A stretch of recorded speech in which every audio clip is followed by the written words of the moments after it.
que o Ramagem falou, e eu acho que vindo da boca do Ramagem, os corações e as emoções sedimentam um pouquinho, as pessoas ficam um pouco mais abertas para ouvir sobre o Tarcísio, a imprensa vai atrás, né, do cancelamento do Tarcísio. Eram várias matérias. Centrão vê adiamento de visita de Tarcísio a Bolsonaro como estratégia para ganhar tempo na disputa pelo Planalto.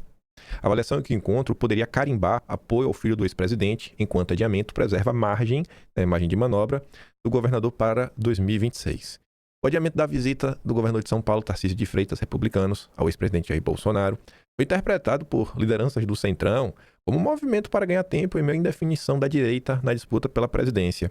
Nos bastidores, a avaliação é que o encontro, autorizado pelo Supremo, carregava mais riscos do que ganhos para o governador ao associá-lo de forma precoce à estratégia eleitoral do clã Bolsonaro. Veja só, viu? Ele tá perdendo com isso. Interlocutores do governador avaliam que, se a visita tivesse ocorrido, dificilmente traria algo de positivo para os seus planos políticos. Eu não estou muito preocupado com os planos do Tarcísio. Eu estou preocupado, acho que assim como o Ramagem, em derrotar o PT, em libertar o Brasil, né? Mas parece que tem gente que está mais preocupada com o próprio plano.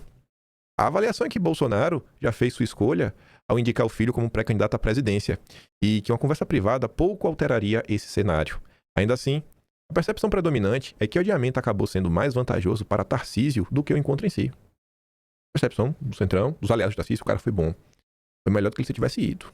Para um dirigente do Centrão, Tarcísio quis evitar ser empurrado para uma definição no momento em que o bolsonarismo ainda tenta se reorganizar após a prisão de Bolsonaro. De acordo com essa leitura, quanto mais o encontro demorar a acontecer, melhor para o governador. Nesse contexto, a visita passou a ser vista como um possível ponto sem volta ao cristalizar a expectativa de que Tarcísio assumisse um papel mais explícito na campanha presidencial de Flávio. Para líderes do Centrão, esse movimento seria arriscado diante da alta rejeição do senador e da ausência até agora de sinais claros de que o nome escolhido por Bolsonaro consegue unificar a direita para além de seu núcleo mais fiel. A turma do Estadão foi falar com mais pessoas. E levou Tarcísio a adiar a visita a Bolsonaro na prisão. Todo o diagnóstico é uníssono, da direita ao consórcio, passando pelo Centrão. Todo mundo tem a mesma visão, cara. É incrível. E ninguém do lado do Tarcísio se deu o trabalho de tentar justificar. Cadeirudo cancelou a visita que faria a Bolsonaro após avaliar que a conversa serviria para pressioná-lo a apoiar de forma mais explícita a candidatura do Flávio. Pessoas próximas ao Tarcísio dizem que a visita teria inicialmente outro propósito, prestar solidariedade a Bolsonaro e discutir os próximos passos para viabilizar sua transferência para domiciliar. Aí vai falar de 2026? Não vou nada. O cancelamento ocorreu após declarações de Flávio indicarem que a pauta real da conversa seria enquadrar Tarcísio. E ele não queria, não. Aí o Estadão cita a fala do Flávio na CNN. Aliados, Tarcísio vem manifestando incômodo com as cobranças recorrentes de setores do bolsonarismo para que adotasse um apoio mais enfático a Flávio. Em tom de desabafo, o Cadeirudo confidenciou a algumas pessoas que nada do que fez parece suficiente ao grupo. Mas tu não fez nada, Tarcísio. O Tarcísio não gravou um vídeo em apoio. O Tarcísio, no máximo, fala do Flávio que o apoio vem na hora certa, se algum jornalista questionar. Enquanto isso, ele segue no projetinho dele. O bicho é cara de pau, viu? Correligionários, no Palácio dos Bandeirantes, avaliam que cancelar o encontro sob a justificativa de ter compromisso em São Paulo, o governador buscou impor limites e enviar um recado de que não vai se submeter a esse tipo de cobrança. O integrante da gestão diz que a relação tem sido um estica e puxa. Queria ver ele ser brabo assim com o André Esteves, patrão do filho dele e que manda nele também. Outro aliado diz que Tarcísio agiu corretamente, pois não pode se diminuir para essa imagem de pau mandado de Bolsonaro, o que prejudicaria a sua própria reeleição em São Paulo. Eu acho que a reeleição de Tarcísio em São Paulo está começando a ficar prejudicada por esse comportamento dele. Eu acho que o voto Bolsonaro, irmão, se Melo Araújo se lançasse governador, se Eduardo Bolsonaro apontasse para alguém e falar, esse aqui vai ser o nosso governador da direita, eu acho que Tarcísio não chegava nem no segundo turno, viu? Eu acho que ele devia abraçar a candidatura do Flávio, parar de gracinha e vamos que vamos. Na sua avaliação, os pesos estão invertidos. Tarcísio governa São Paulo, enquanto Flávio é apenas só um senadorzinho. Rapaz, Por isso caberia a família Bolsonaro pedir e não exigir o apoio de Tarcísio. Ave Maria! Tá se achando, hein, gordo? Lideranças do bolsonarismo leram o recuo de Tarcísio como falta de comprometimento com a candidatura de Flávio. Um deles diz que adiar o encontro por receio de ser pressionado a apoiar o Flávio passa a impressão de que não há compromisso com a candidatura do senador. Uma pessoa com trânsito entre os dois presidenciáveis defendeu que o governador deveria ter revelado a insinuação do senador e valorizado a amizade que tem com o ex-presidente. O Tarcísio, esquece o que o Flávio disse, irmão. Mostra que tu é amigo de Bolsonaro e vai lá. Uma pessoa próxima a Eduardo, envolvida nas articulações da campanha do senador, diz esperar que Tarcísio se una ao nosso propósito de forma mais entusiasmada. A ex-primeira-dama, Michele Bolsonaro, também é citada nas conversas do círculo próximo a Flávio como alguém envolvida na visita de Tarcísio ao ex-presidente. A ideia de que existe uma frente anti-Flávio sendo articulada pelas costas do senador está por trás da pressa desses aliados em fazer Tarcísio entregar logo seu apoio explícito à candidatura do filho do ex-presidente. O episódio engorda a pilha de atritos entre os grupos de Eduardo e de Tarcísio, que vem nutrindo a desconfiança um com o outro desde o fim do governo Bolsonaro de 2022. Foram muitos episódios, falei, né? Mas esse final da frente anti-Flávio, né, parece que a gente vai falar disso. Já. Aí vem aqui, né? Tarcísio de Freitas cancela a visita a Bolsonaro por cansaço de levar rasteiras. Pronto. A Renato fala bem direto, né? Agressor pagando de vítima. Faltando 73 dias por fim do prazo, Cadeirudo está sob pressão na coleira do Dedé para se mover contra o Flávio Bolsonaro. Vamos lá da frente anti-Flávio, né? A Globo publica a seguinte nota. E ao longo do dia de ontem, vocês viram que, além do Rodovalho, e vai estar indo lá falar com o Bolsonaro para convencer a apoiar o Tarcísio, o Silas Malafaia ontem quis dar um showzinho no SBT News, que eu não vou nem dar palco para ele, né? Silas Malafaia tá demais. Silas Malafaia, depois que foi alvo lá do inquérito de coação internacional, que sofreu busca e apreensão pela Polícia Federal, ele mudou, viu? Tá muito mudado, o Silas Malafaia. Mas tá ali, ó. Flávio enfrenta resistência entre evangélicos e vê segmento insistir em chapa Tarcísio e Michele. Segmento. O que é o segmento? Perguntaram para quem? Para os fiéis?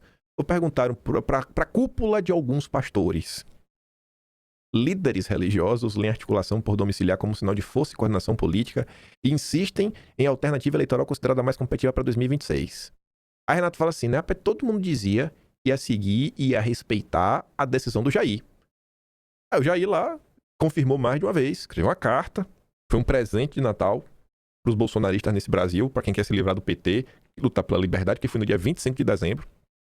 Só que agora vem a turma do contatinho com a imprensa, né, plantando nota, com os adjetivos de sempre, aliados, lideranças e afins. Nota sem nome é fofoca. E pastor que faz fofoca é porque não está com tempo para ler a Bíblia e cuidar da igreja. Aí o Carlos Bolsonaro fala o seguinte, né? Tem muito mais por aí. Mas o motivo, sinceramente, não tenho a certeza, mas posso imaginar. Será que tem uma frente anti-Flávio? Quantas semanas que eu falei pra você? Eu falei, gente, o exemplo, né? Assim como o futebol, se um é flamenguista, outro também é. A ala evangélica, né? A religião também une pessoas na política. Tem quantas semanas que eu falei sobre isso, né? Aí você vai juntando aí os pedacinhos e tira a sua conclusão. Pra você também tirar a sua conclusão, né? Por que Eduardo Bolsonaro precisou reforçar mais uma vez ontem, inclusive postou a notícia de 28 de novembro do ano passado, e a tal união da direita? Bem, falo por mim, eu atuo por princípio. Eu não mudo o que eu falo, como os sumidos da união da direita, né? De acordo com os ventos políticos. Se todos votariam no indicado de Bolsonaro, o que está faltando para declarar o apoio espontaneamente? Porque Eduardo publicou isso logo ontem, né? Por que será? Não sou intérprete do Eduardo. Porque o Mário Frias ontem veio falar, né? Lealdade não é um discurso bonito, né? Um gesto isolado para parecer bem. Lealdade nasce de algo muito mais simples e profundo, admiração e confiança. Quem nunca admirou de verdade alguém, quem nunca confiou ao ponto de caminhar juntos em momentos difíceis, né? Dificilmente vai entender o que está acontecendo, ele vai explicando nessa situação. Ele coloca várias fotos, ele com o Jair, com o Eduardo, com o Carlos, com o Flávio, o Eduardo e o Jair. E aí o Diniz compartilha, reforçando. É isso. O deputado Mário Frias tem nosso total apoio. Diferente dos que se omitem nesse momento, dos que se escondem, para não falar o nome do candidato ao Planalto escolhido pelo presidente Bolsonaro. Diferente dos que desmarcam reunião em cima da hora, Mário é um aliado de primeira hora e jamais titubeou na defesa intransigente de Eduardo, Carlos, Flávio e Jair Bolsonaro. Pagou e paga um preço muito alto, isso sim é lealdade. Aí o Melo Araújo, falou com várias pessoas da imprensa ontem. Aqui já está bem claro, né? Visita a Bolsonaro é gesto humanitário e foi um equívoco o Tarcísio cancelar. Um dos principais aliados de Bolsonaro em São Paulo, Melo Araújo, classificou como um equívoco o Cadeirudo cancelar a visita ao ex-presidente na Papudinha, prevista para quinta. Melo Araújo afirma que a visita é um gesto humanitário e que Tarcísio deve lealdade ao presidente. Tarcísio deveria ir, é um equívoco cancelar. A visita é um gesto humanitário, é muito necessário que ele vá visitá-lo. Bolsonaro está passando por uma situação difícil. Para outro veículo, eu não sei se foi para a Folha de São Paulo, foi para a CNN, o Melo Araújo ainda apontou uma coisa, ele falou, cara, tem pessoas que pagariam para poder ter a oportunidade de passar um tempinho com o Jair. Sabe? E nesse momento, com tudo que tá acontecendo, bicho, Tarcísio não foi, velho. O André Esteves não deixou, né? Aí o Carlos fez outra postagem ontem também. Quando o poder se afasta do propósito, a conta chega. Há momentos em que governar deixa de ser servir e passa a ser perseguir. Quando a energia de um sistema inteiro, tanto dos que se dizem de esquerda quanto de direita, entre aspas, é consumida em tentar derrubar um homem, violando de quase todas as maneiras possíveis, ou, dessa turma da direita, insistir planejadamente na destruição de quem lhe indicou, o povo deixa de ser prioridade e passa a ser apenas detalhe. Nada disso acontece por acaso. Há método, cálculo, persistência. Enquanto narrativas são fabricadas, processos se acumulam e símbolos são atacados. Problemas reais seguem ignorados. A vida que aperta, o futuro que é adiado, a esperança que se esgota. O mais perverso é que o alvo raramente é apenas um. Atacar um homem é muitas vezes uma forma de intimidar muitos. A mensagem é clara: ninguém está fora do alcance. E assim, por conveniência ou medo, vozes são silenciadas, excessos se normalizam, injustiças passam a ser relativizadas. Quando o poder se ocupa mais em destruir do que construir, alguém sempre paga o preço. Quase nunca quem manda. Paga o pai que sofre, o filho que é atingido, o cidadão que perde pouco a pouco, a confiança nas instituições. E quando isso acontece, não se trata apenas de política, mas de algo mais profundo. A ruptura do pacto entre quem governa e quem é governado. No fim, a história sempre cobra. Sistemas que escolhem a obsessão no lugar do bem comum podem até vencer batalhas momentâneas, mas inevitavelmente perdem aquilo que mais importa: a legitimidade diante de seu povo.